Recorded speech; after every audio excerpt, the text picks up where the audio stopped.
The sun over El Minya felt ancient even in the 1970s, spilling gold over a land that had forgotten mercy. The wind carried fine dust that stung the eyes and tasted faintly of salt and limestone. The ruins scattered along the Nile's bend shimmered in the heat, their stones breathing out the weight of forgotten centuries. In that emptiness, a small group of treasure hunters scraped at the earth with iron tools, their hands blistered and their hopes thin.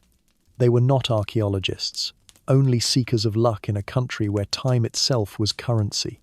Among them was a farmer named Hannah, hired to guide the men through the desert's shifting silence. He had been told there might be coins, perhaps jewelry, hidden in a burial chamber, eroded by flood and wind. Nothing more. No one expected anything sacred.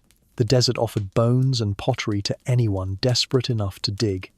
Still, as the afternoon light grew harsher, Hannah felt the ground beneath his spade change texture.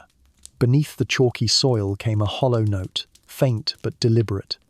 He knelt and brushed away the dust with his fingertips. A white stone lid emerged, smooth and cold beneath the sunday. The others gathered around him, their shadows crossing the sand like marks of hesitation. When they pried the lid open, the air that escaped was stale and heavy, as though it had been sealed since the birth of empires. Inside lay a small limestone box wrapped in fragments of linen, its corners chipped but its purpose unmistakable. The box broke apart easily under their hands. Within it was a bundle of papyrus, blackened with age and bound with faint traces of string. The pages were stiff and crumbling, yet lines of faded ink still clung to them like veins on dried leaves. The smell that rose was sharp and metallic, a scent of decay that did not belong to earth alone. Hannah turned the first page with the care one reserves for something half alive. Letters, strange and ancient, swam beneath the dust. He did not understand what he was holding, only that it was not meant to be found. Around him the wind slowed. Even the insects fell silent. The sun pressed down as though to mark the moment in heat. One of the men whispered, "It's just an old book." But Hannah felt otherwise. The parchment seemed to breathe. The desert had given up a secret, and in doing so, it had taken something back. The earth that had swallowed prophets and pharaohs had chosen to speak again, not with gold or stone, but with a fragile gospel that had waited centuries to be feared. In the weeks that followed, the bundle passed from hand to hand like a fragile curse. The men who found it sold it for a handful of Egyptian pounds to a dealer in Cairo's grey markets, where relics slept behind shuttered stalls and every artifact wore the smell of dust and secrecy.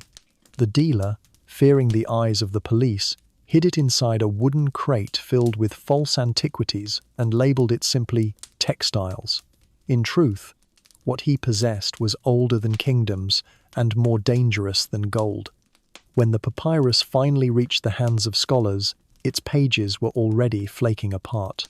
The ink bled into the fibers like old wounds refusing to close. It was written in Coptic, the language of Egypt's earliest Christians, its letters looping gracefully across the surface like a forgotten prayer. As conservators brushed away layers of grime, the words began to whisper through time. At first, they believed it to be another apocryphal gospel, one of many rejected texts that had haunted early Christianity. But the tone was strange. The speaker called himself Judas, and he did not write in remorse. He wrote in revelation. In these brittle pages, Judas Iscariot claimed that his betrayal had not been treachery but obedience. Jesus, he said, had chosen him alone to carry out the divine plan, to release the spirit from the prison of flesh through the necessary act of death. The sentences were deliberate and cold, almost serene. They spoke of cosmic hierarchies, of angels and realms, of a God not of wrath but of mystery. It was not the faith of Rome but of something older, closer to the secretive Gnostic sects that once flourished in Alexandria during the 2nd century. To them, knowledge was salvation, and ignorance was sin. The author of this gospel understood that truth intimately. Each scholar who read those lines felt an unease that no translation could soften. The gospel was not violent, yet it carried a quiet defiance. It suggested that the greatest act of devotion might also be the most condemned. To believe it meant rethinking the story that had shaped half the world's soul. The parchment crumbled under the lights, but the words refused to die.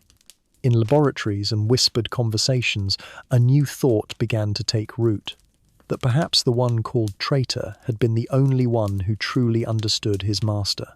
Faith had always feared contradiction. Now, contradiction had found its scripture. By the late 1970s, rumours of a forbidden manuscript began to drift through Cairo's antiquities circles. Dealers spoke in half-truths, their voices low over cups of thick coffee in the alleys near Khan el-Khalili. They described a text unlike any seen before, a gospel written not by a saint or martyr, but by the man who had betrayed salvation itself. The air around such talk was heavy, as if speaking its name too often might invite judgment. The Codex soon drew the attention of middlemen who served both collectors and priests, men who treated faith as a market and history as currency. One Swiss dealer arranged a secret viewing inside a dim apartment near the Nile. There, under a single bulb, scholars and smugglers alike stared at the papyrus fragments laid out on a table. They saw the name Judas repeated in faded Coptic ink, its curves elegant yet defiant. The room fell silent. One archaeologist murmured, "If this is real, it changes everything." But authenticity was not the only danger. The manuscript's very existence seemed to mock centuries of canon law. It implied that early Christianity had been a battlefield of competing truths, not the single, polished faith Rome had later proclaimed. Within those lines was a voice that refused to repent, a man once damned now defending his divine purpose. Whispers of heresy began to circulate. Church historians warned that such a text, if genuine, would stir confusion among believers. Others argued that it offered a glimpse into the diversity of the early Christian world, when prophets, mystics, and philosophers all fought to define God in their own image. Still, few dared to handle the Codex openly. The black market dealers called it cursed, claiming that anyone who tried to sell it fell into ruin. The papyrus itself seemed to echo that curse. Its surface had begun to darken with mold, and thin threads of decay spread like veins across the margins. Every attempt to preserve it seemed only to hasten its disintegration. It was as if the manuscript resisted ownership, determined to vanish rather than be misunderstood. Those who read it could not look away. Its theology was too bold, its narrative too dangerous. The Gospel of Judas should not have survived. Yet here it was, breathing faintly under the dust, daring the world to look upon the face of betrayal and see not sin, but devotion. In the shadows of Cairo's relic trade, a question began to flicker like a candle in wind. If this gospel was true, then who among them could claim to understand God at all? When the Codex Tchacos left Egypt, it travelled not as sacred scripture, but as contraband. Smuggled through Switzerland and passed through unmarked hands, it eventually found its way to the United States. There, in the heart of New York, it was sealed inside a safety deposit box in a private bank. It was meant to be kept safe until a buyer appeared, but years became decades, and the gospel that had survived nearly 2 millennia began to die in silence. The vault's air was cold and dry, a manufactured stillness that did not know mercy. Inside its metal coffin, the papyrus continued to decay. Fungal stains crept across the pages like dark fingerprints. The ink bled, the fibers curled, and the words blurred until only shadows remained. Every attempt to move or open it risked turning it into dust. The gospel was dissolving, sentence by sentence, into the same oblivion it had once escaped. No scholar could reach it. No conservator could study it. Its owner, a collector named Frida Nussberger Tchacos, feared losing what had become both treasure and burden. She had purchased fragments from dealers who spoke of ancient magic and church conspiracies, but now all she held was a fragile ruin locked away from light. The world outside continued its wars, its sermons, its commerce, unaware that the story of Judas was quietly rotting in a steel vault above Manhattan. Some nights, when the city's lights dimmed, museum curators and theologians whispered about the lost gospel of betrayal. They spoke as if it were myth, not matter. Yet within that dark deposit box, history was quite literally decomposing. Each speck of dust that fell from the papyrus carried a word once meant to last forever. When Codex Tchacos finally retrieved the codex, nearly 20 years had passed. The linen wrappings crumbled at her touch. What had once been coherent text now lay in hundreds of fragile pieces. The pages no longer turned, they flaked. The smell of decay clung to her hands long after she sealed it again, a reminder that the gospel had chosen to die rather than belong. The vault had preserved its existence, but not its life. Within that dark chamber, time had performed its own judgment. The story of Judas, buried once by disciples and once by sand, had been buried a third time by greed. Some relics resist resurrection. This one seemed to welcome its own extinction. When the Codex Tchacos was finally brought into the light again in the early 2000s, it was nearly unrecognizable. The papyrus had darkened to the color of burned sugar. Edges flaked away at the slightest breath, and the letters once carved by devotion now lay scattered like ash. Yet among the ruins, there was still movement, a tremor of life waiting to be coaxed back. The manuscript was entrusted to the Maecenas Foundation for Ancient Art in Switzerland, where conservators faced a task bordering on the impossible. Under magnification, the fragments looked like dried leaves gathered from a funeral pyre. Each piece was carefully lifted with fine-tipped tweezers and placed under glass. Humidity was adjusted by the degree. A single mistake could erase a century of meaning. At night, the laboratory lights glowed pale against the Alps, revealing figures bent over a table, their faces lit by reflection. They spoke in whispers, as though the dead could still hear them. Using ultraviolet light, they traced the faintest strokes of Coptic script, invisible to the naked eye. Slowly, letter by letter, the gospel began to breathe again. The process took years. Over 1,000 fragments were catalogued, aligned, and pieced together like a divine jigsaw puzzle. Some pages were only a few lines long, others nearly complete, still bearing faint traces of the hand that had written them in the 4th century. The ink, composed of soot and vinegar, had outlasted empires but nearly succumbed to negligence. When the first coherent passage emerged, one scholar wrote in her notes, "It is as though we are resurrecting not only a text, but the thought of a man damned by history." Her words lingered in the sterile air. Faith had once buried Judas in shame. Now, science was resurrecting his defense. As the codex stabilized, the letters grew sharper under digital imaging. Sentences that had vanished for centuries reappeared like echoes from beneath the sand. The text spoke of Jesus laughing at the ignorance of his disciples, revealing mysteries only Judas could comprehend. It was blasphemy and revelation intertwined, restored by the same hands that trembled to read it. Outside the laboratory, snow fell in silence, blanketing the modern world while fragments of an older truth glimmered under ultraviolet light. In that quiet, the gospel seemed to ask a single question that no technology could answer. Had the world ever been ready to hear Judas speak? When the fragments were finally pieced together into a fragile whole, the scholars gathered in a dim conference room in Geneva to read the words aloud for the first time in nearly 17 centuries. The translation was slow, every syllable weighed as though each might shift the ground beneath them. The language was calm, even gentle, but the meaning struck with quiet violence. In this gospel, Jesus was no victim, and Judas was no villain. Their dialogue unfolded like an intimate ritual between teacher and chosen student. Jesus mocked the other disciples for worshipping what they could not understand, calling them blind to truth.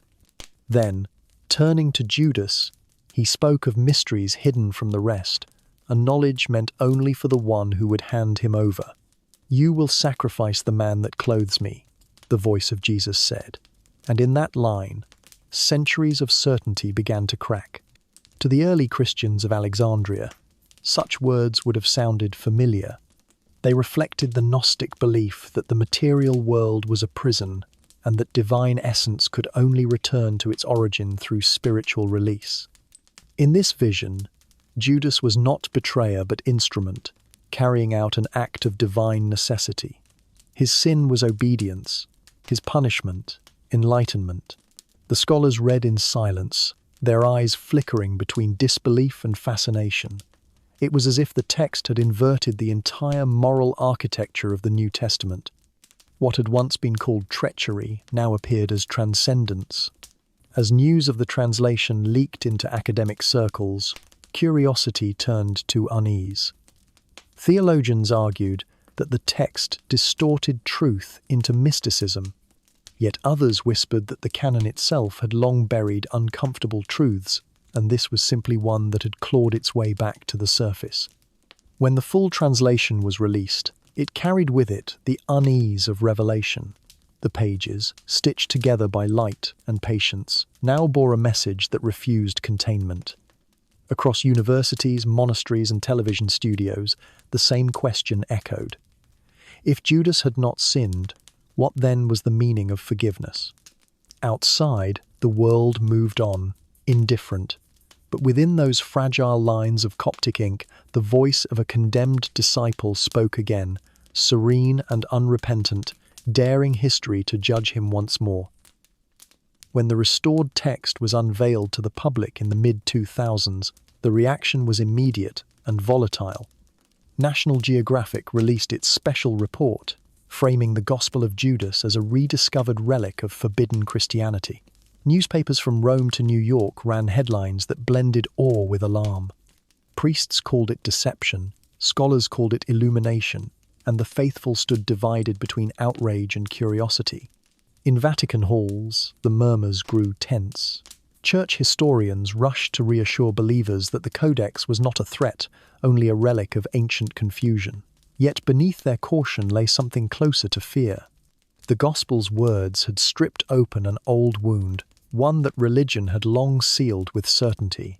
For 2,000 years, the figure of Judas had carried the weight of betrayal, the symbol of everything faith warned against. Now, this tattered manuscript asked believers to imagine him not as cursed but chosen. Television panels debated theology between commercial breaks. Evangelical leaders denounced the discovery as heresy designed to poison the flock. Meanwhile, museums filled with visitors who pressed their faces to glass cases, staring at fragments that looked too fragile to hold so much danger. In seminaries, young theologians whispered that the Gospel's message was not heretical at all, but mystical, a metaphor for knowledge transcending obedience. The controversy deepened when scholars traced the Gospel's philosophical patterns back to the Gnostic communities of the 2nd century. These sects had been branded as enemies of orthodoxy for teaching that salvation came through understanding, not faith. To them, ignorance was sin, and knowledge was divine rebellion. The Gospel of Judas bore every mark of that lineage, its tone distant yet deliberate, its truth veiled like an invitation to doubt. The Church could not burn the manuscript, nor could it ignore it. The age of fire had passed, replaced by the age of spectacle. The more it was condemned, the more people sought to read it. The text spread across the world in translation after translation, its survival amplified by the very outrage meant to silence it. Outside the noise of argument, the Codex remained still, its pages sealed beneath glass. But for those who had touched it, the feeling lingered like a chill under the skin. It was not merely a book. It was a mirror held up to faith, reflecting both light and shadow in the same trembling image. The storm of heresy had begun not with violence, but with a whisper that refused to fade. As the uproar over the Gospel of Judas spread, its physical fate became another battlefield. The Codex Tchacos had been born in faith and buried in dust, but now it found itself entangled in contracts, lawsuits, and diplomatic claims. The Egyptian government demanded its return as stolen heritage. The Mecenas Foundation sought to keep it for scholarly preservation. Private collectors hovered like vultures over a dying revelation. What had begun as scripture ended as spoils. Within offices lined with glass and polished wood, lawyers debated ownership as though it were property, not prophecy. Every signature, every seal, carried echoes of greed. The Codex, lying under controlled humidity in a Swiss vault, seemed almost aware of the irony. Words once written in devotion now existed in a world that priced faith by the inch. Among scholars, tempers flared as well. Some accused the restoration team of chasing publicity, of betraying scholarship for spectacle. Others insisted that the manuscript belonged not to Egypt or Switzerland or any nation, but to humanity itself. In academic journals, accusations flew like arrows. The text that spoke of divine truth had once again revealed the flaws of human ambition. In Cairo, officials spoke solemnly about national pride, their statements layered with quiet frustration. To them, the Codex was another artifact torn from Egyptian soil by foreign hands.